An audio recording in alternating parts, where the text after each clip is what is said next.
I'm going to show you how to make this folding card using this kimono outfit. Now you can print the main image directly onto a piece of paper, or you can print it directly onto the thickness of card you're going to use. So if you want to make a single card without the 3D, all you need to do is print out that section there. But if you want to do all the 3D sections, you need to print out the rest of the pages, as you can see here. Now I'm going to use a bit where I've printed onto paper and stuck it onto the card. So I need a piece of card, and I also need a piece of card for the backing. In this case I've chosen a black, but you can use any backing colour that you wish. Now the first thing I've done here is I've cut the main design out, and I'm going to stick to the piece of card that I've got, and I'll just apply some of my glue. You use whichever glue you're used to using, but I love this one.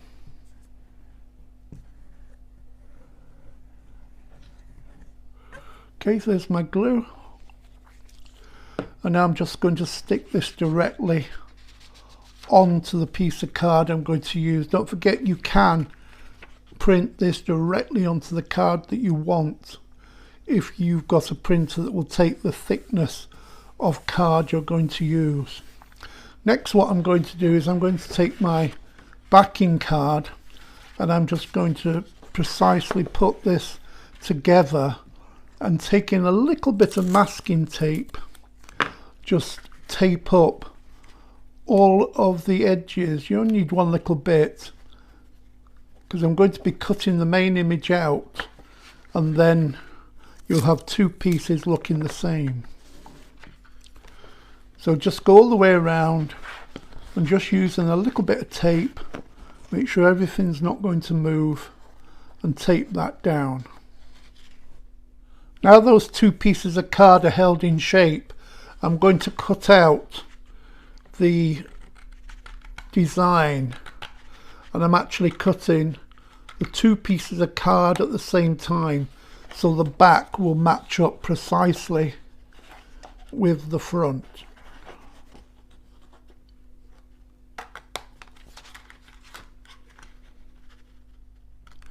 Now you can see I've cut it out completely, and because I've cut them together they match exactly.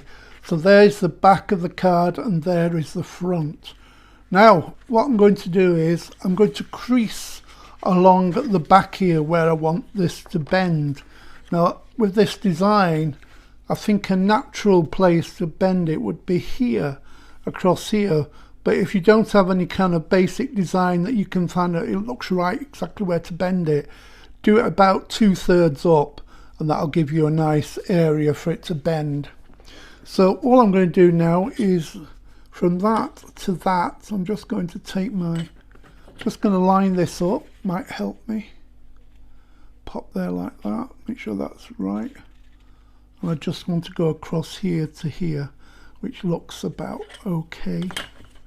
So all I'm going to do is take it from that to that bit, and just take an embossing tool and just score across there so it bends easily.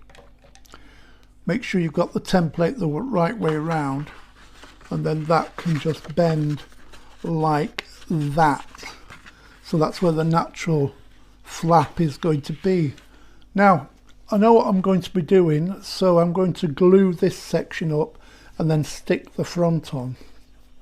So I'm just taking my glue and I'm just applying the glue here to the top part, just above where the crease goes, like so. Always put your top on, you don't want your glue drying out.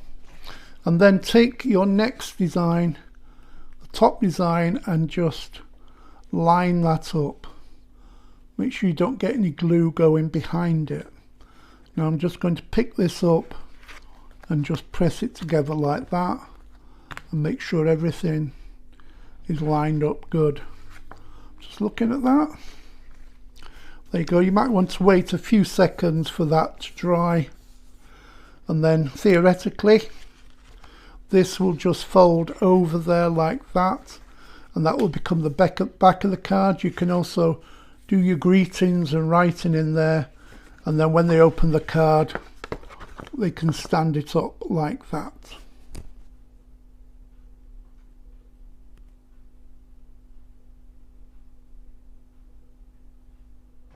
So I've got my main card here now, and I've started cutting out all the step by steps. I've got some double-sided foam pads on the back there, and you just have to make sure you line this up as perfectly as possible. And then just gently press that down. You can see that lifts up, and you're steadily making a 3D effect. I'm going to add the rest of the pieces next.